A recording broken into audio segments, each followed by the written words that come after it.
and not dripping. I mean, dripping was cool. It was intense too. But hobby, I thought imagery and the women and that was that was you know. So did you have your hand on all that visual of that too? Okay, because I didn't know if you go like, okay, all these my guys. videos. That's why I'm like so critical of myself.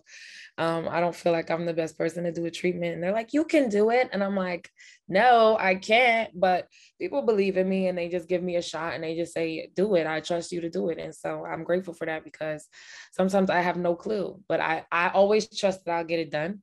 But hobby is definitely one of my favorites. I feel like it really expressed the femininity that I just hide so much.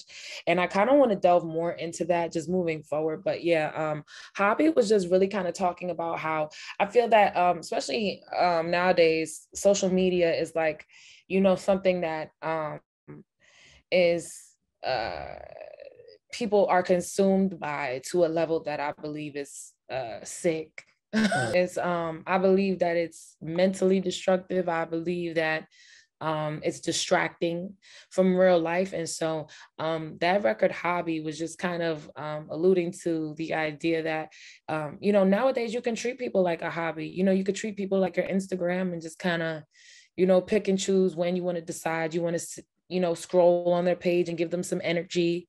Then you're going to scroll to the next person and give them some energy.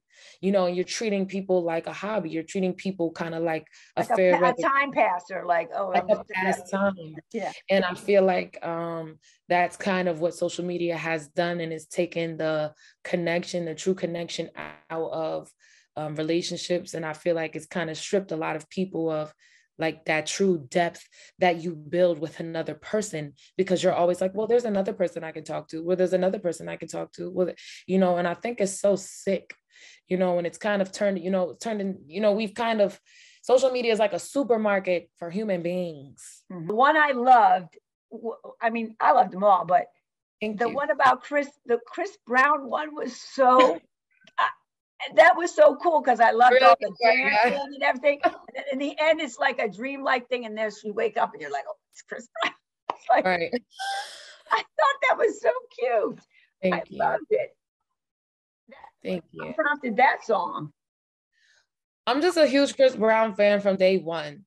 Like that was one of my more fun records. Like I don't really have too much fun in my records. It was a very playful record. Yeah. Playful, super playful. I would say it was like one of my most playful records I ever did. And I just always was like, I'm gonna make a song about Chris Brown. Like just being silly, just being like, kind of reliving my childhood. I was a huge Chris Brown fan when I was younger. I'm still a fan of Chris Brown, obviously, but at the time. But it's sweet.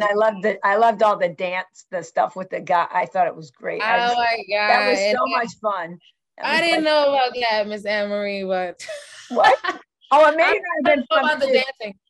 That was something new that great, and it looked like you had a good like you on-screen chemistry for the. Yeah, that was one of my best friends from college, actually. That's Justin. Cool. It makes it easier, better. So I saw Good Girl, and that's what it's called, that song.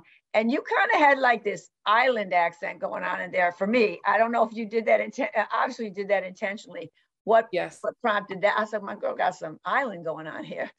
Some flavors, some island flavors. You know what? I'm just so inspired by Caribbean music, period. I grew up listening to reggae. I was in a reggae band. I listened to